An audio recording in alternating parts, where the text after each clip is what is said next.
Hello beautiful ladies, কেমন আছো তোমরা? আজ চলে গেছিলাম আমি একটা অ্যাডভান্স ফেসিয়ালের বুকিংয়ে বালিতে।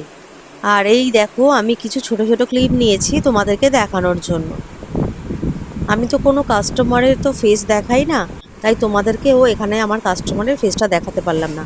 এই ফেসিয়ালটা করার পর ওনার ফেসটা খুব গ্লো করছিল। আর তোমরাও যদি একটা সুন্দর গ্লোয়িং স্কিন পেতে চাও সব সময়ের জন্য, তাহলে কিন্তু আমার সাথে কন্ট্যাক্ট করতে পারো। একটা ফেসিয়াল শুধু স্কিনটাকেই হাইড্রেট করে না, স্কিনটাকে কিন্তু রিল্যাক্স করতেও সাহায্য করে। তাই তোমরাও এইরকম একটা রিল্যাক্স ফেসিয়াল মাসাজ নেওয়ার জন্য অবশ্যই আমার সাথে কন্ট্যাক্ট করো। সামনেই তো বাঙালিদের দুর্গাপুজো চলেই এলো, আর কিন্তু বেশি দেরি নেই। এখন থেকে যদি স্কিনটাকে ঠিকঠাক রাখো, দুর্গাপুজোর সময় কিন্তু স্কিনটা অনেক গ্লোয়িং একটা লুক দেবে। আর হ্যাঁ, স্যালোনাইট হোম সার্ভিসটা কিন্তু শুধুমাত্র লেডিসদের জন্য। তাহলে আর দেরি না করে আজই নিচে দেয়া কন্ট্যাক্ট নাম্বারে যোগাযোগ করে